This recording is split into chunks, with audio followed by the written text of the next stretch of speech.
चंद्राचं अमृत जर आपल्याला मिळालं तर आपल्याला आरोग्य लाभते.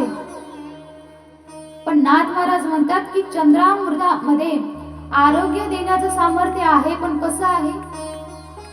म्हणती चंद्रामृत जो आरोगी तो होय नित्य निरोगी.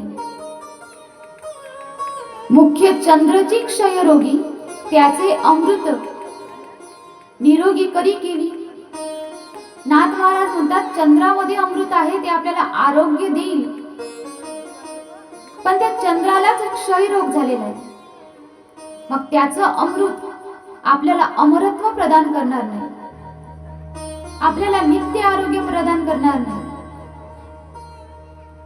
पण त्याच्याही पेक्षा श्रेष्ठ असणारं अमृत म्हणजे भगवंताच्या कथेचं अमृत आहे, भगवंताच्या नामाचं अमृत आहे, भगवंताच्या भक्तीचं अमृत आहे.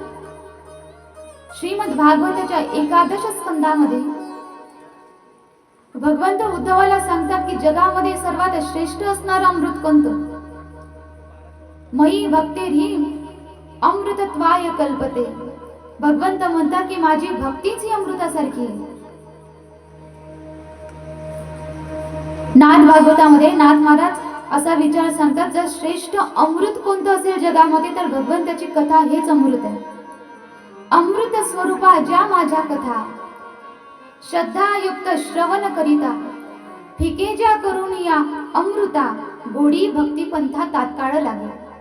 अमृताहुनी गोड अमृताहुनी गोड नाम तुझे देवा, नाम तुझे देवा, नाम तुझे देवा, नाम तुझे देवा.